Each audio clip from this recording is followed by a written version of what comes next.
Hi అండి, నమస్తే. Welcome to Anuradha channel. ఈరోజు నేను దసరా స్పెషల్ అమ్మవారి యొక్క 9 అలంకారాలు, ఏ రోజులో ఏ రంగు వస్త్రాలు ధరించి ఉంటారో, ఏ నైవేద్యాలు అమ్మవారికి నివేదించాలో వివరముగా ఈ వీడియోలో నేను తెలియజేస్తున్నాను. మొదటి రోజు అమ్మవారు మనకు శ్రీ స్వర్ణ కవచాలంకృత దుర్గాదేవిగా దర్శనమిస్తారు.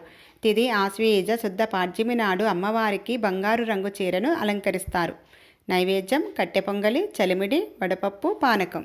రెండవ రోజు అమ్మవారు మనకు శ్రీ బాలా త్రిపుర సుందరీదేవిగా దర్శనమిస్తారు. తిది ఆశ్వీజ శుద్ధ విధి నాడు అమ్మవారికి లేత గులాబీ రంగు చీరను అలంకరిస్తారు. నైవేద్యం పాయసం, పులిహోర. మూడవ రోజు అమ్మవారు మనకు శ్రీ గాయత్రీదేవిగా దర్శనమిస్తారు. తిది ఆశ్వీజ శుద్ధ తది నాడు అమ్మవారికి ఆరెంజ్ రంగు చీరను అలంకరిస్తారు. నైవేద్యం కొబ్బరన్నం, రవ్వ కేసరి. నాలుగవ రోజు అమ్మవారు మనకు శ్రీ అన్నపూర్ణాదేవిగా దర్శనమిస్తారు. తిది ఆశ్వీజ శుద్ధ చవితి నాడు అమ్మవారికి పసుపు రంగు చీరను అలంకరిస్తారు. నైవేద్యం చక్కెర పొంగలి, శనగలు. ఐదవ రోజు అమ్మవారు మనకు శ్రీ సరస్వతీదేవిగా దర్శనమిస్తారు. తిది ఆశ్వీజ శుద్ధ పంచమి నాడు అమ్మవారికి తెలుపు రంగు చీరను అలంకరిస్తారు. నైవేద్యం దద్దోజనం, అటుకులు, బెల్లం.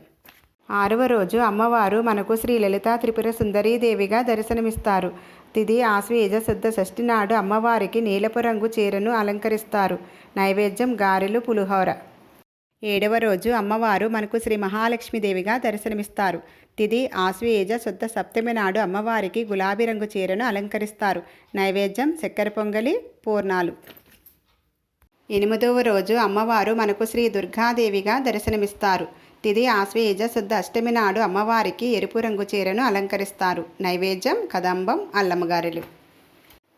అదే రోజు అమ్మవారు మనకు శ్రీ మహిషాసుర మర్దినీదేవిగా దర్శనమిస్తారు. తిది ఆశ్వీజ శుద్ధ అష్టమి నాడు అమ్మవారికి గోధుమ రంగు చీరను అలంకరిస్తారు.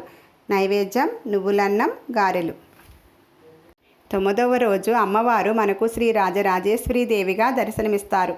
తిది ఆశ్వీజ శుద్ధ నవమి నాడు అమ్మవారికి ఆకుపచ్చ రంగు చీరను అలంకరిస్తారు. నైవేద్యం పరమాన్నం, గారెలు, పులిహోర.